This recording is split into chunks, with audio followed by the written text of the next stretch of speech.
It's the world of sports, according to Chris and Ben.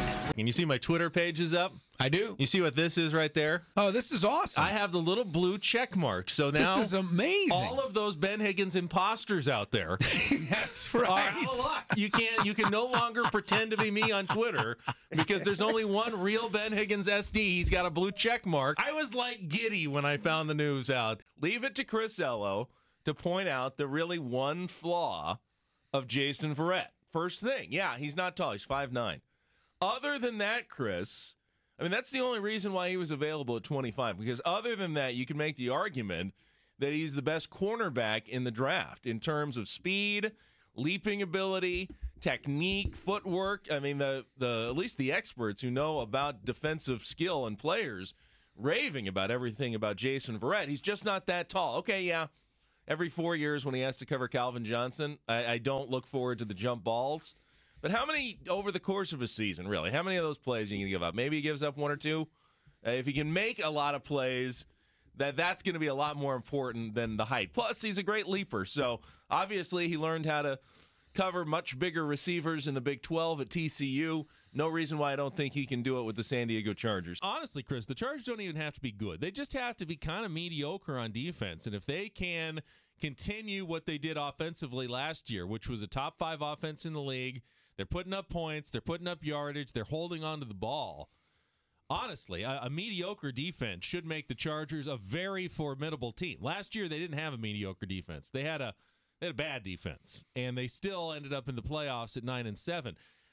You look at what the Chargers have now defensively, and it's early. We don't know what injuries are going to do, but Dwight Freeney back, Melvin Ingram for a season, adding the draft picks, Verrett and Atachu. Now Flowers comes in. Hopefully Legit is back healthy and contributing more. Butler, hopefully a healthy season. It does look like a decent defense. You can't say, oh, no, this is definitely one of the worst defenses in the league. No, it's not.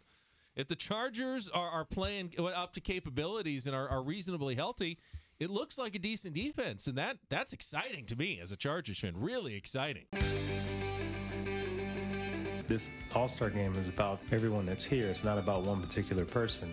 I've always been uncomfortable, so to speak, when, the focus is on me, and I felt as though that the focus should be on everyone that's in this game, and for the players to do what they did, that would be much better than if there was something that was scripted. Derek Jeter gets the love. The Padres get the shaft. Good morning. Welcome inside the world of sports, according to Chris and Ben Crisello and Ben Higgins, with you now until 9 a.m. here on Extra Sports 1360. And I am not going to criticize Derek Jeter this morning. There was a lot of criticism about how much attention was played to Derek Jeter in his final All-Star game last night, Chris. I have no problem with that whatsoever. Derek Jeter, a fantastic ball player, deserved all the accolades, all the rounds of applause, all the tributes that he got last night at Target Field. But I am shocked. I told you yesterday that there would be a tribute to Tony Gwynn during the game, because how could there possibly not be a tribute to a 15-time All-Star who died 1 month ago today? Can you believe it's been 1 month now since we lost Tony Gwynn?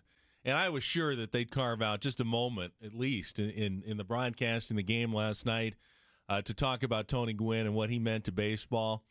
And 3.5 hours go by, and not one mention. I am shocked. I am stunned. I'm a little saddened by Major League Baseball's omission last night in the All-Star game. It must have been somewhere. It had to be somewhere. There had to be something about Tony Gwynn in that game. Nobody anywhere find a way to fit that into the telecast.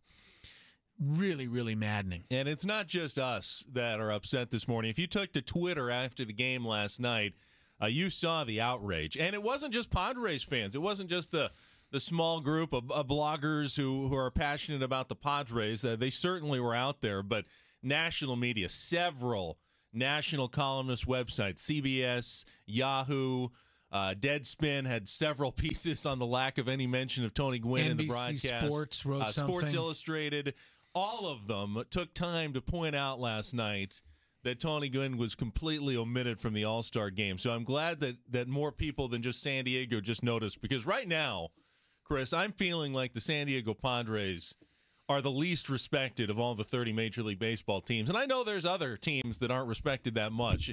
Any team that's not the Yankees and Red Sox or Dodgers probably feels disrespected a little bit. But we've now gone 3 straight years without a single San Diego Padres player appearing in the All-Star game, not even getting in. I mean, if you missed the opening lineups and everyone tipping their cap and Houston Street and Tyson Ross being introduced, I timed it. 6 seconds, they appeared on the screen. And then it was done, and you never saw them again, and you never heard the word Padres mentioned again, and you never heard the word Tony Gwynn mentioned again.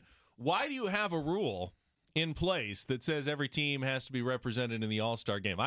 I've said for a long time that rule is dumb. Go ahead and get rid of it. But as long as you have the rule, you're supposed to be including every team. And the Padres just got swept under the rug, thrown out in the back like yesterday's garbage last night at the All-Star game. And it was just very, very disappointing to see that by Major League Baseball. Baseball, though, man, you owe us. You absolutely let us down. You broke our hearts last night, baseball. Our hearts are already broken here in San Diego, and you did us even worse. Chris and I can't be the only ones feeling this way this morning. We would love to hear from you out there, Padres fans, baseball fans. What did you think about last night's All-Star game and the lack of anything having to do with Tony Gwynn? Give us a call, 570-1360. That works any area code in San Diego, 570-1360. Dial us up. We will talk to you this morning. As Chris mentioned, we got the Big Five coming up, but also later at 7:48 this morning in our Nuts and Bolts segment, we're going to have Ryan Matthews, Pro Bowl running back for the San Diego Chargers,